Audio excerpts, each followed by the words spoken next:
Mana kuki ukomeza kuntererana? Mana kuki wanjye bihora ari ibigeragezo? Mana yanjye wamfashirije umukunzi umwe rukumbi, ari nawe uzamfasha kumenya byinshi by'iwacu. Ako kanya umuntu aragoye isengesho ryanjye.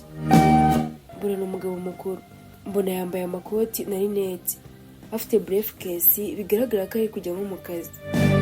Hey, nabwiwe ko ari we muhanzi witwa Eve. Nkunda indirimbo yawe uheruka gusohora yitwa Last Brief. Mbibutse ko Last Brief bisobanura akuka ka nyuma mu rurimi rw'ikinyarwanda. Neza wavuze ibintu byambayeho. Umunsi mbura umugore wanjye wa mbere, akagera n'umwana w'imfura twari turi hafi kwibaruka. Ni inkuru ndende. Numvise agahinda kanyaguye, numva namubaza byinshi bimwerekeyeho. None se ko mbona ugaragara nk'ukuze, umugore n'umwana baba barapfuye ryari? Neza nka kwa kundi wabiririmbye. Hashize imyaka 20, yari ari kwerekeza mu bitaro agiye kubyara. Njye icyo gihe ntago nari ndi mu Rwanda, nari naragiye i Burayi kwiga. Nakoreka nsubira inyuma gato, nakoze ubukwe huti kubera ko nari mfite buruse y'i Burayi. Nyuma y'ubukwe nagize amahirwe nerinda. Mu cyumweru kimwe nari nshigaje ngo nurire indege. Nageze i Burayi, ubuzima bwari fone. Niga niyigishije kugira ngo nzaze vuba nsanga umugore wanjye. Gusa ibyari binegereje sinari mbizi.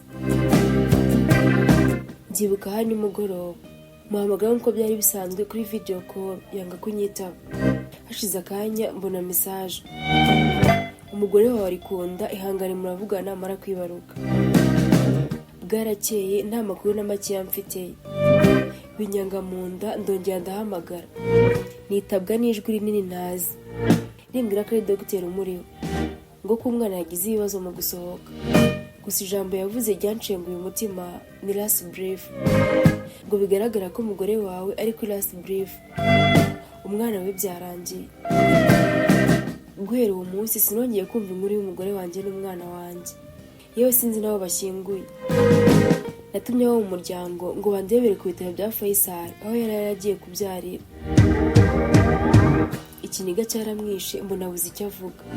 Amarira azunga mu maso, akuramo rineti arihanagura. Nako Evi, reka tubireke, gusura umuhanga. Wagira ngo hari wakubwiye agahinda ngendana ko kubura umugore umwe rukumbi nakunze. Nabanje kugira icyizere ko atapfuye. None imyaka imaze kuba 20 nta makuru ye. Buriya mu buzima bwanjye sinzi kuganira n'abantu bafite agahinda. Aho naho mabera igicucu. Nanze kumubaza byinshi kuko nabonaga bimubabaje, ndatuza. Muririmbira Last Brief kuko nabonaga iyo ndirimbo ayikunda. Mbona agiye mu yindi si yindi, akajya amwenyura. Akuramo ifoto y'umugore we atwite, arayitegereza, arongera amwenyura. Neza ameze nk'urugobera umugore we, bya bindi mu Cyongereza bita holding tight. Namaze kuririmba mbona aramwenyuye, ashaka kumobera arisubira. Nanjye numva ndishimye. Atirisi ikindimo gifashije umuntu warubabaye.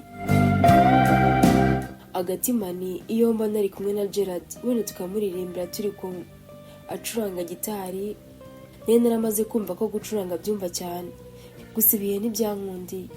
Isi mama yambwiye yari iri kunkurikirana. Anyway, nawe ugiye mu kumva ijwi no kukubwira amaganya yanjye, nibagirwa ko kwibwira. Nitwa Dr. Benjamin. Nkura hano rimwe na rimwe ku Biraka. Iyo cyane hari abantu gukora ama operation yahegeranye n'umutima. Oh no. Numbwire ko ari uje gukora operation Gerard, umukunzi umwe rukumbi nabonye, akangwa ku mutima. Nyuma y'imyaka myinshi nta mahoro na make yamfite. Namenye amakuru ko ari wowe umurwaje. Numva ngomba kubanza kukuvugisha kuko nkunda indirimbo yawe. Ndakwizeza ko agomba kubisohokamo amahoro. Naramuka abuze ubuzima nanjye mbubure. Wow, kuba umuhanzi burya si ikintu, byo muri bikomere bya benshi. Sinumva ukuntu byagenze ngo mbe inspired na Last Brief. Operation eri saa 8 z'ijoro. Dogiteri yamaye icyizere ko agomba kubisohokamo amahoro. Nari nibagiye no kubabwira uko byagenze ngo twisange mu bitaro.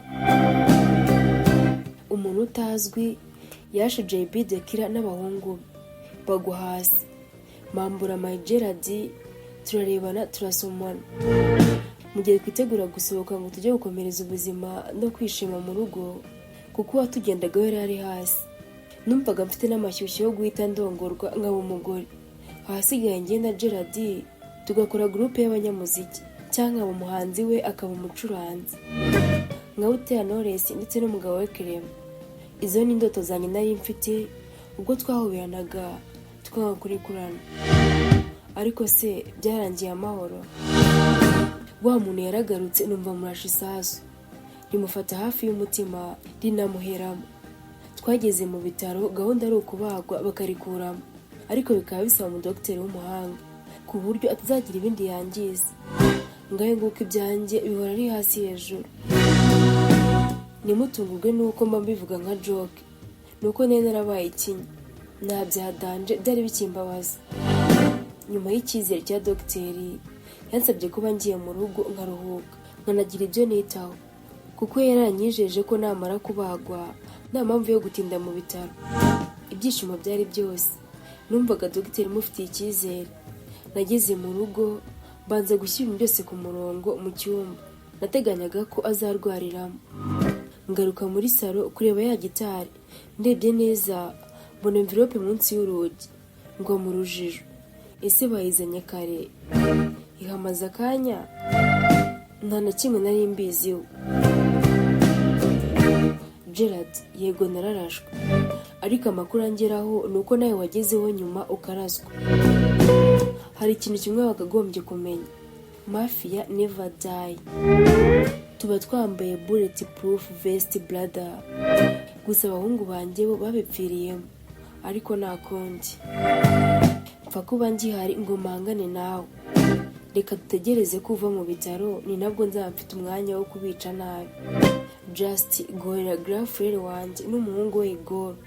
Ugize Imana wagwa mu bitaro, ugize umwaka wataha uri muzima. Umbwirire Linda ngo we aka kanya icyo mukeneyeho ni ukomeza gukorana nawe ku bibi no ku bwiza, kugira ngo femu twubatse tutayipfusha ubusa. Ariko nabasabwe kugendera ku mategeko yanjye yose. Igihe cyo kumwataka nticyari cyakageze, kuko iyo kiba cyarageze mba naramwishe mbere. Gusa nawe nitumara kubikora, Just azishyira ibyo yakoze. N'ababeshyi ibaruwa yanesheje umutwe mu buryo mutabyumva. Amarira yanze kuza, mbura icyo nkora. Burya Dekira aturusha ubwenge bingana gutya. Ubu urugamba rwo guhangana ruracyakomeje. Mbega Linda, gusa ngaracyanyeneye. Ndi kureba ku isaha, bibaye saa 9:02. Ya saha Imana yumva gusenga kw'abayo iregereje. Agatima kakubise ku gusenga. Mana iyi saha uyumva kurusha andi masaha yose. Dufashe muri uru rugamba tuzarutsinde. Amen. Amen nayivuze nayivuze. Numvise kuro, kumbe ni doctor. Hello doctor, arapfuye cyangwa arakize?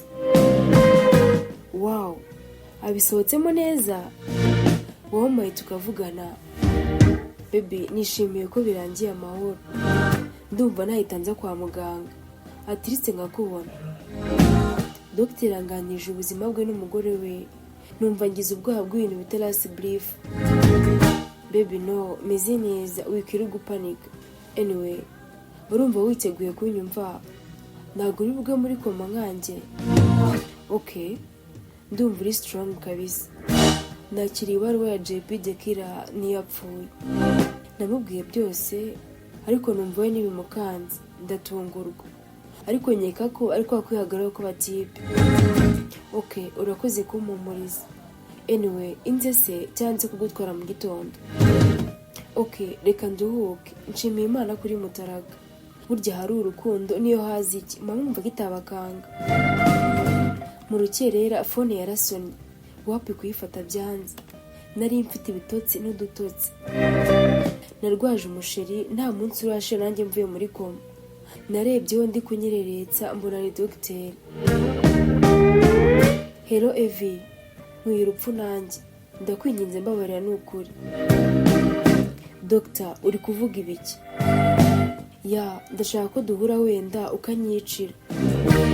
Nakoze mistake mu kubaga Gerard araducitse.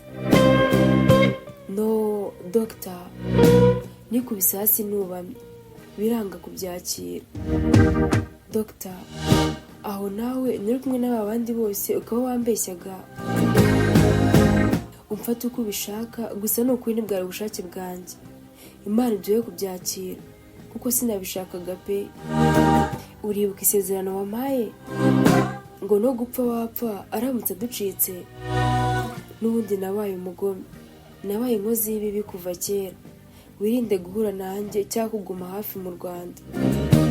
Nakwishimira gusanga abahevi muri gereza kurusha kubaho nafite Gerard wanjye. Nitwa Jo12. Duhuye muri episode ya 22. Kura subscribe unasangiza abandi iyi nkuru. Nawe ubutaha Imana ibarinde.